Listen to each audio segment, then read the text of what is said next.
Hey everybody, good morning. This is Rick Thomas from Obsolete Video Services. Today I thought I'd do something kind of cool. I've had people in the industry wondering that I do work on my own stuff and things to look for and doing demonstration videos. And some people want to fly out here and watch me work on the equipment and to learn how to do this. Uh, Most of the time I have time for that. A lot of times I don't have time for that. I know people want to learn. I know people in the broadcasting industry, a lot of people do know some of this stuff, but there's a lot of people nowadays doing video capture and transfers and getting equipment and trying to learn how to use it and how to service the unit themselves and all that kind of stuff. So today I'm gonna do a kind of a walkthrough of a machine. This is a Bvh-2000. This is a 1-inch machine. This is one of the older 1-inch machines. There's several models after this one, which were a little bit better as far as tolerances and playback. But this was one of the most popular ones in the mid-'80s and early '90s. It's the Bvh-2000. This is a 1-inch machine. It's got all the bells and whistles. I'm taking it apart today in various different aspects for cleaning, and also the head brush. Video head brush on this unit's kind of in bad shape because it's dirty from sitting. When the brushes get dirty, they start creating noise in the video, and you don't want that. So you want to clean the head brushes on these units, which is a good step when you're working with these units.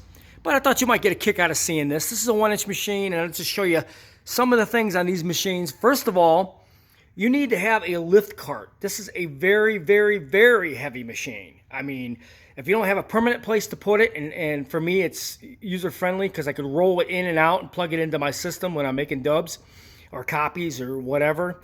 This works perfectly for me. I bought this cart specifically for this particular machine so that I don't have to kill myself moving this thing around. This machine is very, very heavy. Well over 100 pounds, I know that. Ballpark, it's gotta be. Real heavy. So I bought this cart, and so we set this machine up on this thing, and I could jack it up to the height that I want to use it at, and if I'm repairing it or whatever I'm doing, it comes in real handy. So you want to get yourself a cart. As you see, you walk around the side. It doesn't have the side covers to it. This was removed out of a rack. But, I got it up and running, working pretty good. Okay, in the back of this unit, you will see you got this is your power supply. This runs on 2 fans below it, and biggest mistake with people using these in machine rooms at television stations of the day is the dirt. They would get very, very dirty, and the alarms would set off for the fans, and these machines would basically burn themselves up because a lot of the technicians during the day, they weren't in depth with understanding how electronics work. If you don't keep them cool and keep the fans clean, they'll overheat and not work really properly. But a lot of service technicians that come in and service these machines would realize that the fans are very dirty, or they'd have to replace the fans because they're shorted out.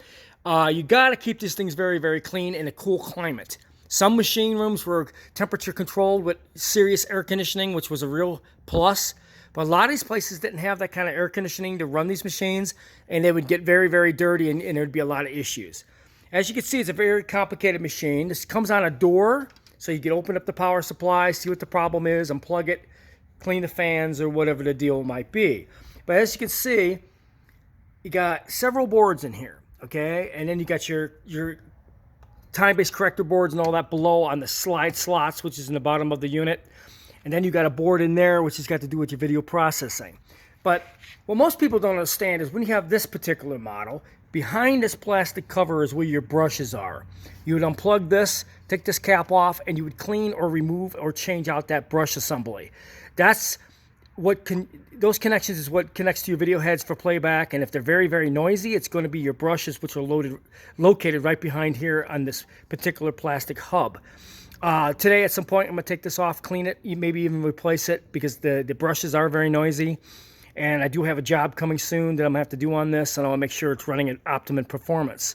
Sometimes, like I said, it is a lot of different things. At one point, you were able to hook up a special TBC or time-based correction that would connect here, but a lot of people now are using the video output time-based corrections, which filter out to your video for capture or whatever, which you could do from any video output.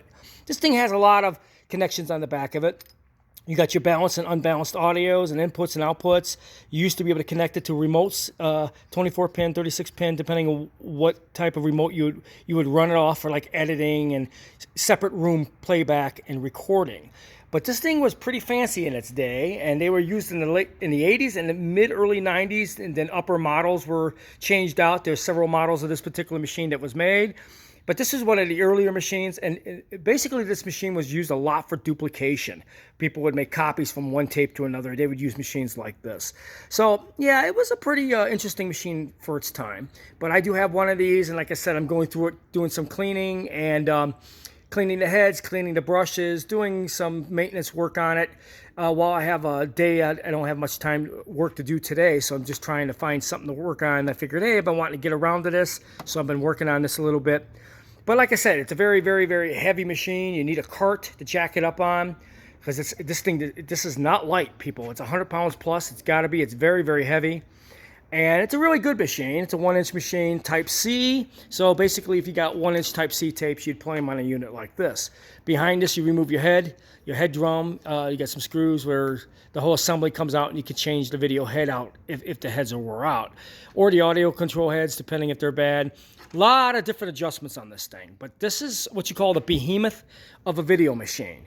And the 2-inch quad machines are worse than this. I mean, those are mega machines with lots of weight to them. Cards, transformers, you name it. This was sort of the helical scan downsized version from 2-inch. After 2-inch was sort of getting to be too much of a pain in the ass, they switched and designed this helical scan 1-inch machine, which was better quality, better resolution. And even at this particular machine, it's still a ton of weight. It's a very heavy machine. But this is a Bvh-2000, very, very good machine. There's a lot of things about this machine when you take it apart. A lot of things about this machine you got to know before you work on them, but you do need parts, and you do need to know what you're doing. If you've never been in a machine room in the earlier days of television, you might not understand how one of these machines work. But repairing them and maintaining them, most people didn't do any of that work. You usually had a service department. So people like me that understand the repairs and in the maintenance of these machines, not many of us around. So this is why Obsolete Video Services does what it does. Because I've been in machine rooms, I've worked in television stations, I know my way around this stuff. So I know how to get it running, working properly, to get a proper copy of a tape. So that's why we do what we do. So I hope you guys enjoy our little demonstration videos and videos we're posting, and hope you guys enjoyed your day, and let me get back to work.